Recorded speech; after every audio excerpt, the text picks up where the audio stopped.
alur cerita kali ini, Mimin sarankan untuk tonton cerita sebelumnya agar lebih memahami jalan ceritanya. Selamat mendengarkan. Sebuah suara yang dalam terdengar pada saat ini. Sang putri laut mengendus ketika dia berkata, "Baiklah, aku setuju. Tolong lakukan itu. Anda akan selalu menjadi teman kami, tidak peduli bagaimana hasilnya." Petik 2. Huo Yuhao berbalik ke arah putri, dan kemudian ke putrinya di sebelahnya. Dia mengangguk ke arah mereka sebelum dia datang di samping tempat tidur batu giok es. Jika Tang Wutong tidak melepaskan cincin jiwa kesembilannya, mereka tidak akan pernah mempercayai manusia. Tapi permusuhan mereka benar-benar menghilang setelah bayangan itu muncul dari cincin jiwanya yang kesembilan, dan itu bahkan menghilangkan semua pembunuhan dan kebencian di hati setiap jiwa binatang air lainnya di daerah ini. Hanya ada harapan di hati sang putri dan putrinya. Cahaya redup berkedip ketika cahaya sedingin es memancar dari wajah Huo Yuhao. Mantra yang dalam bisa terdengar sekali lagi. Mereka berada di dasar lautan. Dia dibatasi oleh keadaannya, jadi tidak mungkin dia bisa mengukir formasi sihir untuk mendukungnya. Situasi Putri Duyung juga berarti bahwa dia tidak bisa menunda lebih jauh, dan dia harus segera memulai. Kali ini, mungkin itu adalah upaya Huo Yuhao yang paling tidak percaya diri dalam menyatu dengan roh, terpisah dari waktu ketika dia menyatu dengan Ratu Salju. Namun, itu juga fusi terpentingnya. Mantra bernada rendah bergema di air laut. Huo Yuhao melepaskan gelombang spiritual lembut dari tubuhnya. Undulasi ini menyebar ke arah mermaid di Frigid Jadebet, melepaskan aura lembut. Sang Putri Duyung tertidur lelap. Jiwanya telah hancur dan kekuatan spiritual di laut rohaninya hampir mengering. Kekuatan jiwanya sudah tidak ada lagi, dan energi hidupnya hampir sepenuhnya terkuras. Semuanya menunjukkan fakta bahwa dia akan mati. Namun, dia masih sangat cantik dalam kondisi ini. Ekor raksasanya masih bersinar dengan cahaya keemasan redup. Kekuatan spiritual Huo Yuhao juga merupakan emas redup. Saat dia mengucapkan mantra, kekuatan spiritualnya menelan tubuhnya dan menutupi dirinya dengan lapisan emas. Itu juga sepertinya memberinya lapisan energi kehidupan. Mantra lembut dan lembut bergema terus-menerus. Tubuh Huo Yuhao juga berubah menjadi emas. Proyeksi halus dari arai heksagram muncul di bawah kakinya. Dia baik dalam pembacaan mantranya. Tang Wutong, Putri Laut dan yang lainnya semua menonton dengan penuh perhatian dari satu sisi. Di dunia akuatik ini, tidak ada bahaya dari dunia luar. Bahaya sebenarnya hanya datang dari proses fusi. Tidak ada yang tahu apa hasilnya, tetapi mereka semua berdoa untuk kesuksesan. Perlahan, aura aneh datang dari Putri Duyung yang sedang tidur. Aura ini dimanifestasikan sebagai garis-garis cahaya keemasan. Garis-garis cahaya ini dilepaskan dari kepalanya. Ketika mereka dibebaskan, mereka mengkristal, dan undulasi jiwa yang padat juga muncul. Princess of the Sea meraih tangan putri sulungnya dengan erat. Garis-garis cahaya keemasan adalah sisa-sisa energi jiwa dari jiwa putri bungsunya. Begitu mereka menghilang, indikasi kehidupan putri bungsunya akan lenyap. Dia akan benar-benar mati. Huo Yuhao tampil setenang mungkin. Dia dengan lembut menggerakkan tangannya ke udara agar sesuai dengan irama mantranya. Energi jiwa yang dilepaskan dari mermaid mulai berkumpul di bawah kendalinya. Perlahan-lahan, dibutuhkan penampilan manusia yang menyerupai manusia. Itu adalah penampilan sang Putri Duyung. Hanya saja dia tidak memiliki ekspresi sekarang. Tampaknya tidak berbeda dengan dirinya yang sedang tidur. Princess of the Sea sangat tegang ketika dia melihat ini. Dia tahu bahwa kompresi energi jiwanya Huo Yuhao menggunakan kekuatan spiritualnya hanya bisa bertahan selama beberapa waktu. Begitu dia melepaskan, energi jiwa putrinya tidak mungkin kembali ke tubuhnya. Ini juga berarti bahwa tidak ada ruang untuk penyesalan sekarang. Tentu saja, Huo Yuhao tidak akan mundur. Dia hanya punya satu kesempatan, dan tidak ada ruang untuk kegagalan.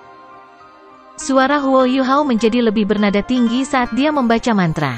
Eye of Destiny-nya juga benar-benar menyala, dan seberkas cahaya keemasan melesat keluar darinya, menghantam jiwa Putri Duyung. Gelombang jiwa yang lembut mulai menjadi lebih kuat. Jiwa sang Putri Duyung mulai membuka matanya secara bertahap. Ketika dia membuka matanya, dia segera mengungkapkan emosinya. Dia bahkan sangat emosional. Ketakutan, itu adalah ketakutan yang luar biasa. Dia benar-benar bingung. Dia begitu ketakutan sehingga hanya ada teror, kesedihan, ketakutan, dan semua jenis emosi negatif lainnya di matanya. Hati Tang Wutong tenggelam. Dia jelas tahu betapa sulitnya menyatu dengan roh dalam kondisi seperti itu. Huo Yuhao sedikit bergetar, tapi dia tidak berhenti melafalkan mantra. Matanya masih terpaku pada Putri Duyung, ketika ia mencoba berkomunikasi dengannya pada tingkat spiritual. Jiwa sang Putri Duyung berjuang keras untuk membebaskan diri. Energi jiwanya yang kuat bisa dirasakan. Dia berjuang sekeras yang dia bisa untuk menghancurkan dan membebaskan diri dari pengekangan yang telah dia lakukan. Namun, dia akan selamanya meninggalkan dunia ini jika dia berhasil melakukannya. Pada saat ini, Putri Laut dan putrinya sangat cemas. Sang Putri Laut benar-benar ingin menghibur putrinya. Namun, dia tidak bisa melakukannya. Dia bisa melakukannya sama sekali. Saat ini, Putri Duyung yang sedang tidur hanya bisa melihat Huo Yuhao, karena dia dirangsang oleh kekuatan spiritualnya. Dia tidak bisa melihat orang lain, dan benar-benar tenggelam dalam mantranya. Hanya kekuatan spiritual Huo Yuhao yang mengelilinginya, dan dia adalah satu-satunya yang mencoba menghiburnya. Tidak. Sang Putri Duyung berjuang sekuat tenaga. Seluruh kontrak itu bergetar hebat. Arai heksagram Huo Yuhao bahkan mulai retak. Kekuatan spiritual Putri Duyung ini sangat kuat, bahkan lebih kuat dari kakak perempuannya. Meskipun hanya sebagian dari jiwanya yang tersisa, dia masih melawan begitu keras sehingga Huo Yuhao akan menyerah. Lagi pula, dia benar-benar membiarkan dirinya pergi ketika dia membaca mantra. Dia tidak memiliki kemampuan untuk menolak sama sekali. Dia benar-benar mengalami dampak yang ditimbulkan padanya oleh jiwa pihak lain. Darah segar mengalir dari mulut, hidung, dan telinga Huo Yuhao. Pada titik ini, mereka hanya mengadu kekuatan spiritual mereka satu sama lain. Tidak, mereka tidak bertarung sama sekali. Sebaliknya, Huo Yuhao berusaha membujuk Putri Duyung. Jika dia tidak bisa melakukannya, dia pasti akan menderita serangan balasan yang besar. Selain itu, dia akan gagal total. Tang Wutong mengepalkan tangannya. Pada titik ini, tidak ada yang bisa membantu Huo Yuhao. Itu hanya interaksi spiritual. Lebih jauh lagi, itu tidak ada hubungannya dengan kekuatan-kekuatan spiritual seseorang. Kontrak yang setara seperti itu hanya dapat dipenuhi jika kedua belah pihak mau. Kalau tidak, kegagalan tidak bisa dihindari. Huo Yuhao berpegangan sebaik mungkin saat ini. Inilah sebabnya dia menderita serangan balasan. Kalau tidak, dia bisa menyerah pada kontrak sebelumnya, dan membiarkan jiwa mermaid menghilang. Namun, bagaimana mungkin dia melakukan itu? Princess of the Sea tidak tahan lagi menonton. Dari kondisi di mana Huo Yuhao berada, dia dapat mengatakan bahwa dia sudah mencoba yang terbaik. Dia tidak bisa melakukan yang lebih baik. Gadis kecil saya, apakah Anda benar-benar ditakdirkan untuk mati seperti ini? Huo Yuhao juga menjadi semakin sedih saat waktu berlalu. Emosi negatif yang dialami oleh mermaid ini jauh lebih buruk daripada yang dia duga.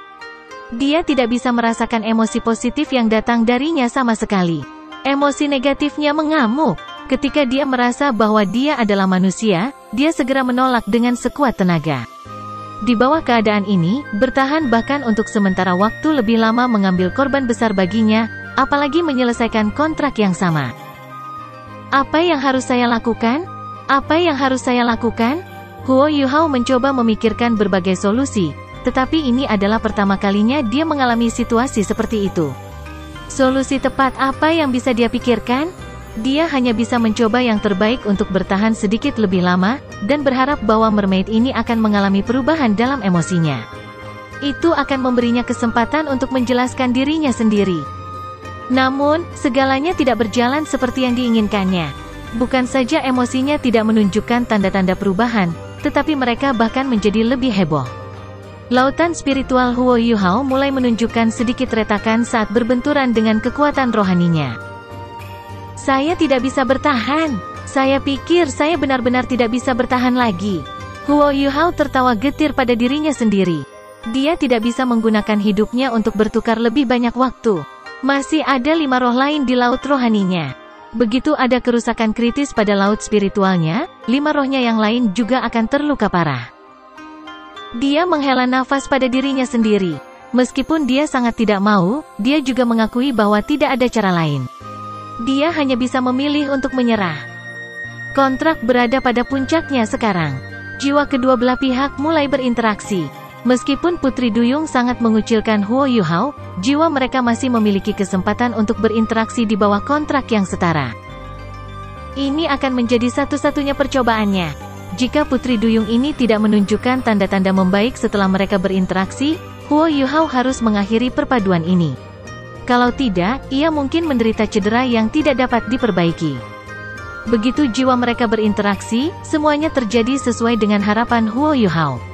Jiwa Putri Duyung langsung melompat ketakutan, seolah-olah dia sangat terkejut. Tidak, ini masih tidak berfungsi.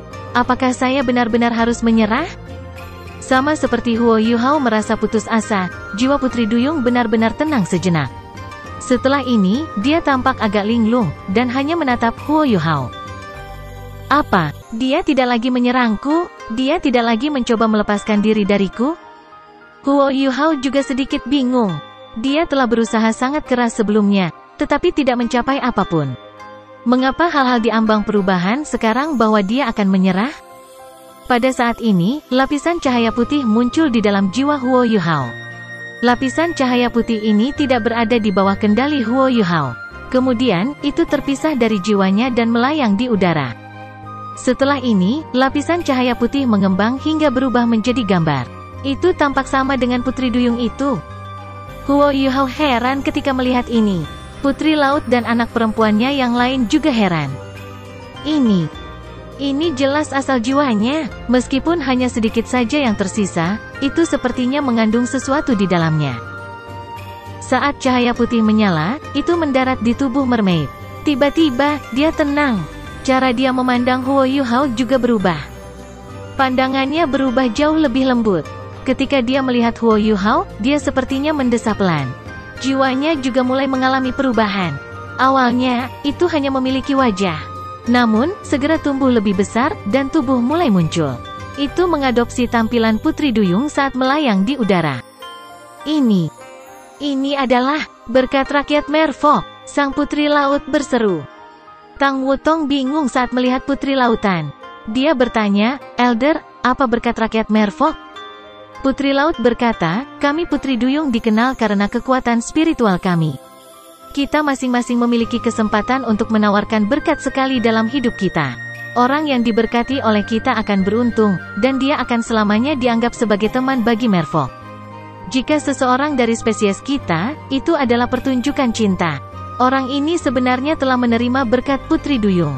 Selain itu dari putriku yang menyedihkan? Bagaimana ini mungkin? Apa yang telah terjadi?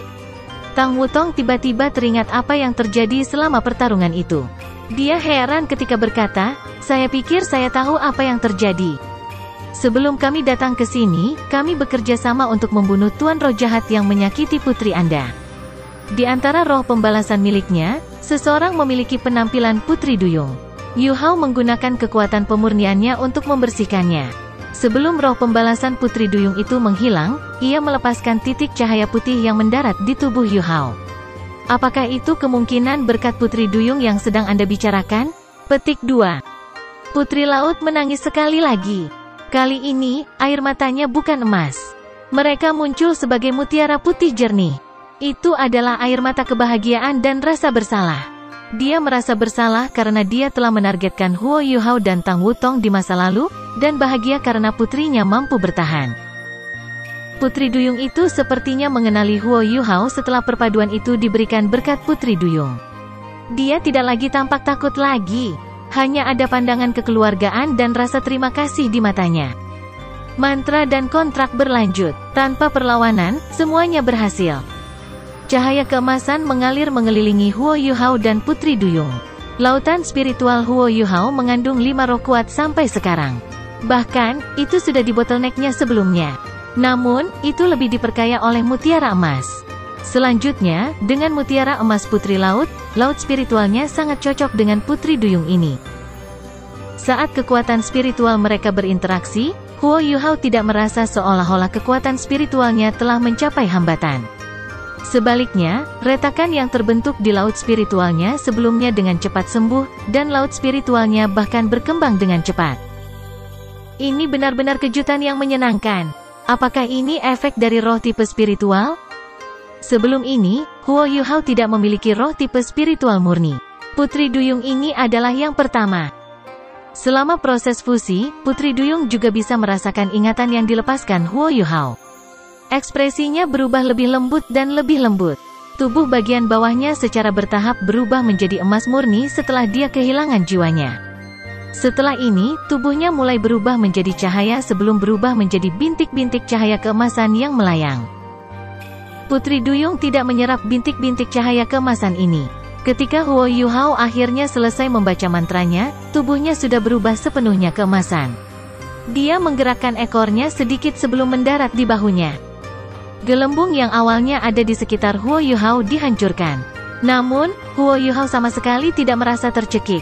Seolah-olah udara telah menembus pori-porinya dari segala arah. Selain itu, dia jelas bisa merasakan kekuatan spiritualnya tumbuh dengan sangat cepat. Tampaknya juga tidak ada batas atas.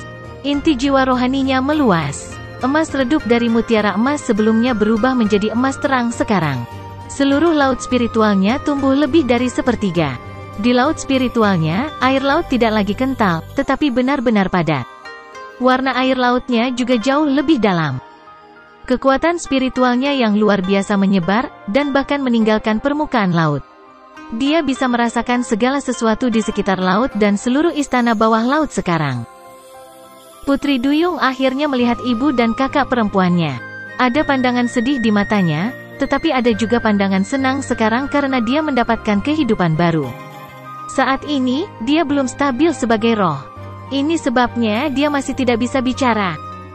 Dia dengan lembut menggerakkan ekornya, dan cahaya keemasan yang terbentuk dari tubuhnya melayang keluar sebelum mendarat di kakak perempuannya. Tiba-tiba, mahkotanya berubah dari perak menjadi emas, dan ekor peraknya juga berubah menjadi emas. Ini adalah kekuatan garis keturunannya. Putri Duyung yang baru saja menjadi roh Huo Yuhao menyatukan kekuatan garis keturunannya dan meneruskannya kepada kakak perempuannya. Dia melewati garis keturunan merfok emas untuk kakak perempuannya, sehingga kakak perempuannya bisa terus mewariskannya dan menjadi putri lautan berikutnya. Ini adalah hal terakhir yang dia tinggalkan di laut. Mulai sekarang, dia bukan lagi bagian dari merfok, tetapi roh ke-6 Huo Yuhao. Sang putri laut dan putrinya sama-sama merobeknya sekarang. Dari ingatan Putri Duyung ini, Huo Yuhao mengetahui bahwa dia dipanggil Lia, dan kakak perempuannya bernama Li Jing. Cahaya redup menyala, dan Huo Yuhao mengungkapkan senyum di wajahnya, "Elder, saya beruntung telah berhasil. Meskipun Yang Mulia tidak bisa pulih, dia setidaknya bisa hidup dalam kondisi yang berbeda. Selama aku masih hidup, dia akan ada." Petik 2. Setelah selesai berbicara, Huo Yuhao duduk bersila di tanah dan bermeditasi. Meskipun Putri Duyung hampir mati sebelum dia menjadi rohnya, dia masih membawa darah emas dan garis keturunan Putri Duyung. Kekuatan spiritualnya sangat besar, bahkan lebih besar dari kakak perempuannya. Huo Yuhao menyatu dengannya sebagai roh, menyebabkan laut spiritualnya mengembang. Bahkan inti jiwanya berevolusi. Dia membutuhkan waktu untuk mencerna dan beradaptasi dengan segalanya. Cahaya putih menyala, dan ratu salju muncul dari udara tipis di depan Putri Laut. Dia tersenyum padanya dan berkata, "Putri Laut, saya yakin Anda tidak berpikir saya palsu sekarang kan?" Putri Laut menundukkan kepalanya dengan perasaan bersalah dan menjawab, "Maaf, Permaisuri Salju. Saya dibutakan oleh kebencian. Jika bukan karena peringatan Dewa Laut, kita akan melakukan kesalahan serius. Namun, saya tidak mengerti mengapa Anda dan Permaisuri Es menjadi spirit bagi anak muda ini. Apa yang istimewa tentang dia?" Petik 2. Permaisuri Salju menghela nafas dan berkata, "Jika saya harus menebak, dia adalah orang yang ditakdirkan. Kalian semua bisa keluar sekarang." Petik 2. Sebagai Ratu Salju dipanggil, 4 roh lainnya juga memisahkan diri dari tubuh Huo Yuhao dan muncul di depan Putri Laut. Permaisuri Salju berkata, "Biarkan saya memperkenalkannya terlebih dahulu. Anda tahu Ais, jadi saya tidak akan banyak bicara tentang dia. Ini Sky Dream. Dalam hal budidaya, ia adalah yang terkuat di dataran es ekstrim North. Dia juga satu-satunya di benua ini yang budidaya di atas 1 juta tahun." Petik 2. Princess of the Sea tertegun ketika dia melihat Sky Dream Iceworm, 1 juta tahun. Sebagai binatang jiwa akuatik berusia 600.000 tahun, dia jelas tahu betapa sulitnya mencapai terobosan pada tahap budidaya yang sedemikian maju. Sulit dipercaya mengetahui bahwa binatang buas di dataran es benar-benar dapat mencapai penanaman jutaan tahun. Petik 2. Skydream Icewurm tertawa pahit. Snow Empress, jangan terlalu memuji aku. Saya hanya makanan bagi banyak binatang buas. Princess of the Sea, saya tahu Anda khawatir tentang putri Anda. Bahkan, izinkan saya mencerahkan Anda dengan pengalaman saya. Petik 2. Skydream Icewurm menceritakan bagaimana dia menjadi cincin jiwa pertama Huo Yuhao, dan bagaimana permaisuri es menjadi jiwa bela diri keduanya. Sama seperti permaisuri salju yang disebutkan, permaisuri es, permaisuri salju dan penggabungan Skydream Icewurm dengan Huo Yuhao adalah pukulan takdir, sedangkan bintang anise misterius, rumput es dan raja beruang es melakukannya dengan kemauan sendiri. Setelah mendengarkan kisah Skydream Icewurm, Princess of the Sea akhirnya mengerti mengapa Huo Yuhao begitu ajaib, dan bagaimana ia berhasil membuat spirit, yang belum pernah terjadi sebelumnya. Ratu Salju berkata, kami tidak memiliki kepercayaan diri ketika kami pertama kali mengikuti Yuhao. Namun, seiring berjalannya waktu, karakter dan kemampuannya mendapatkan pengakuan kami. Dia saat ini bekerja menuju tujuan yang dia janjikan pada Skydream ketika dia pertama kali bergabung dengannya. Jika dia berhasil memenuhinya suatu hari, kita akan dapat naik ke surga bersamanya, dan membebaskan diri dari pengekangan dunia ini. Petik 2. Setelah mendengar kata-kata permaisuri salju, mata putri laut itu menjadi cerah. Sementara permaisuri salju dan es sedang bertaruh, kekayaan pemuda ini telah dinaikkan ke standar yang sangat tinggi, mengingat jumlah kekuatan yang telah dia kumpulkan. Mungkin dia benar-benar memiliki kesempatan untuk membebaskan diri dari pengekangan dunia ini. Ketika itu terjadi, Princess of the Sea mulai menjadi iri, dan imajinasinya mulai menjadi liar. Setelah beberapa saat, dia menahan detak jantungnya. Dia tahu bahwa putrinya membawa harapan Putri Duyung ketika dia bergabung dengan Huo Yuhao. Sementara dia memiliki keinginan untuk melakukan hal yang sama, dia tahu bahwa dia baru saja mencapai kultivasi 600.000 tahun, dan masih memiliki waktu yang lama untuk hidup. Jiwa binatang air dari laut es masih membutuhkannya. Lebih jauh lagi, menjadi dewa hampir seperti mimpi. Inilah sebabnya dia akhirnya menahan keinginannya. Dia kemudian mengalihkan perhatiannya ke Tang Wutong, kamu dan Dewa Laut adalah Putri Laut dan Li Jing bukan satu-satunya yang penasaran. 5 roh Huo Yuhao juga sama-sama ingin tahu. Perubahan pada tahap akhir pertarungan terjadi karena Tang Wutong. Jika bukan karena proyeksi aneh yang dia panggil, mereka semua akan terdampar di sini, dan Huo Yuhao akan binasa. Tang Wutong tersenyum dan menjawab, keterampilan jiwa terakhirku disebut Descent of the Sea God. Putri Laut bergidik sedikit, dan bergumam, keturunan Dewa Laut. Itu memang Dewa Laut. Dia mengangkat kepalanya untuk melihat Tang Wutong sekali lagi, dan melihat tatapan yang dalam di mata Tang Wutong. Dia tidak menyelidiki lebih jauh, dan hanya membungkuk hormat padanya. Tang Wutong mengembalikan haluan, dan tidak menjelaskan lebih lanjut. The Ice and Snow Empresses saling memandang. Mereka berdua tercengang saat melihat Tang Wutong.